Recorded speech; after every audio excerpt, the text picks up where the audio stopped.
ನಮಸ್ತೆ ಸ್ನೇಹಿತರೆ, ನಾನು ನಿಮ್ಮ ಪ್ರವೀಣ್. ಗುರುಭಕ್ತಿ ಯೂಟ್ಯೂಬ್ ಚಾನಲ್ಗೆ ಸ್ವಾಗತ, ಸುಸ್ವಾಗತ. ವ್ಯಾಪಾರ ಏನೇ ಇರಲಿ, ವ್ಯಾಪಾರ ತುಂಬ ಚೆನ್ನಾಗಿ ನಡೀತಾ ಇತ್ತು. ಯಾರು ಕಣ್ಣು ಬಿತ್ತೋ ಅಥವಾ ಬೇರೆ ಯಾವುದೇ ರೀತಿಯಾದಂಥ ಸಮಸ್ಯೆ ಆಯಿತೋ ನಮಗೆ ಗೊತ್ತಿಲ್ಲ ಸರ್. ಇದೇ ವ್ಯಾಪಾರದಲ್ಲೇ ನನಗೆ ನಷ್ಟ ಸಂಭವಿಸ್ತಾ ಇದೆ, ಆದರೆ ಇದೇ ವ್ಯಾಪಾರದಲ್ಲೇ ನಾನು ಲಾಭ ಮಾಡಿಕೊಂಡಿದ್ದೆ ಅನ್ನುವಂಥವ್ರಿಗಾಗಿ ಈ ಪರಿಹಾರ.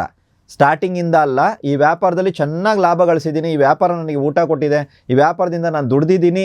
ಆದರೆ ಇವತ್ತು ಇದೇ ವ್ಯಾಪಾರ ನನ್ನನ್ನು ಕೆಳಮಟ್ಟಕ್ಕೆ ಕರ್ಕೊಂಡು ಹೋಗ್ತಾ ಇದೆ ಅನ್ನೋವಂಥವ್ರಿಗಾಗಿ ಈ ಪರಿಹಾರವನ್ನು ಮಾಡಿ. ಮೊದಲಿಗೆ ಆ ವ್ಯಾಪಾರ ಸ್ಥಳದಲ್ಲಿ ಅಥವಾ ನಿಮ್ಮ ಮನೆಯಲ್ಲಿ ಅಥವಾ ಬೇರೆ ಎಲ್ಲಾದರೂ ಪರವಾಗಿಲ್ಲ, ಮೂರನೇ ಆಪ್ಷನ್ ಅದು, ಓಕೆನಾ, ಬೇರೆ ಎಲ್ಲಾದರೂ ಪರವಾಗಿಲ್ಲ, ಗೋಪೂಜೆಯನ್ನು ಮಾಡಿ ಅಥವಾ ಮಾಡಿಸಿ. ಗೋಪೂಜೆಯನ್ನು ಮಾಡಿ ಅಥವಾ ಮಾಡಿಸಿ. ಅದಾದ ನಂತರ ನೀವೇನು ಮಾಡಬೇಕಂದ್ರೆ, ಒಂದು ವೀಳ್ಯದೆಲೆ, ಚೆನ್ನಾಗಿರುವಂಥ ವೀಳ್ಯದೆಲೆ ತಗೊಳ್ಳಿ, ಚಿಕ್ಕದಾಗಿದ್ರೂ ಪರವಾಗಿಲ್ಲ, ಚೆನ್ನಾಗಿರಬೇಕು, ಸ್ವಚ್ಛವಾಗಿ.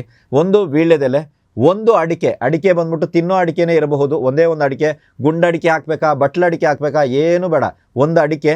ಅದ್ರ ಜೊತೆಗೆ ಒಂದು ಅರಿಶಿಣದ ಕೊಂಬನ್ನು ತಗೊಂಡು ಗಣಪತಿ ದೇವಸ್ಥಾನಕ್ಕೆ ತಗೊಂಡು ಹೋಗಿ ಇಡಿ, ಅಥವಾ ಗಣಪತಿ ದೇವಸ್ಥಾನದಲ್ಲಿ ಎಲ್ಲಾದರೂ ಒಂದು ಕಡೆ ಇಡಿ, ಅಥವಾ ಅಲ್ಲಿರುವಂಥ ಪುರೋಹಿತರಿಗೆ ಅದನ್ನು ಕೊಡಿ, ಅರ್ಚಕರಿಗೆ ಅದನ್ನು ಕೊಟ್ಟು, ಸ್ವಾಮಿಗಳ ಪಾದದತ್ತ ಸ್ವಲ್ಪ ಇಟ್ಟು ನನಗೆ ವಾಪಸ್ ಕೊಡಿ ಅಂತ ಕೇಳಿ, ಅವರು ಅದನ್ನು ಇಟ್ಟು ವಾಪಸ್ ಕೊಟ್ಟ ನಂತರ ಅದನ್ನು ತಗೊಂಡು ಬಂದು ನಿಮ್ಮ ಅಂಗಡಿಯ ಗಲ್ಲಾಪೆಟ್ಟಿಗೆನಲ್ಲಿಡಿ, ಅಥವಾ ನಿಮ್ಮ ಅಂಗಡಿನಲ್ಲಿ ಅಥವಾ ನಿಮ್ಮ ಆಫೀಸ್ನಲ್ಲಿ ನೀವು ಕೂತ್ಕೊಳ್ಳುವಂಥ ಟೇಬಲ್ ಇದೆಯಾ, ಆ ಟೇಬಲಲ್ಲಿ ಒಂದು ಬದಿನಲ್ಲಿ ಅದನ್ನು ಇಡಿ.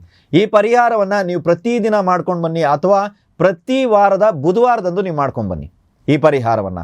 ಗೋಪೂಜೆ ಒಂದು ಸಲ ಮಾಡಿದ್ರೆ ಸಾಕು, ನಿಮಗೆ ಚೆನ್ನಾಗಾಯಿತು ಅಂದರೆ ವರ್ಷಕ್ಕೊಂದು ಸಲ ಗೋಪೂಜೆ ಮಾಡೋದನ್ನು ಮಾತ್ರ ಮರಿಬೇಡಿ. ಅದ್ರ ಜೊತೆಗೆ ಈ ಪರಿಹಾರವನ್ನು ಪ್ರತಿ ಬುಧವಾರ ನೀವು ಮಾಡ್ಕೊಂಡು ಬನ್ನಿ.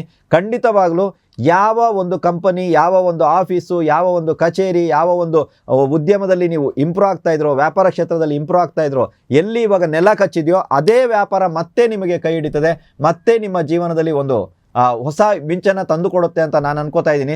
ಆದರೆ ಈ ಪರಿಹಾರ ಕಂಟಿನ್ಯೂ ಆಗಿ ಮಾಡ್ತಾ ಇರಬೇಕು. ನಾವು ಒಂದು 4 ದಿನ ಮಾಡಿದೆ, ಒಂದು ಬುಧವಾರ ಮಾಡಿದೆ, ಏನೂ ಆಗಿಲ್ಲ, ಈ ರೀತಿ ಆಗಲ್ಲ.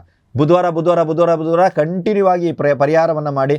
ನಷ್ಟದಲ್ಲಿರುವಂಥ ಕಂಪನಿ ಅಥವಾ ನಷ್ಟದಲ್ಲಿರುವಂಥ ವ್ಯಾಪಾರ ತಾನಾಗಿಯೇ ಉನ್ನತಿ ಹತ್ರ ಕರ್ಕೊಂಡು ಹೋಗುತ್ತೆ. ಮತ್ತೆ ನೀವು ಅಭಿವೃದ್ಧಿಯನ್ನು ಅದೇ ವ್ಯಾಪಾರದಲ್ಲಿ ತಾವುಗಳು ನೋಡ್ಬೋದು. ಎಲ್ರಿಗೂ ಒಳ್ಳೆಯದಾಗಲಿ.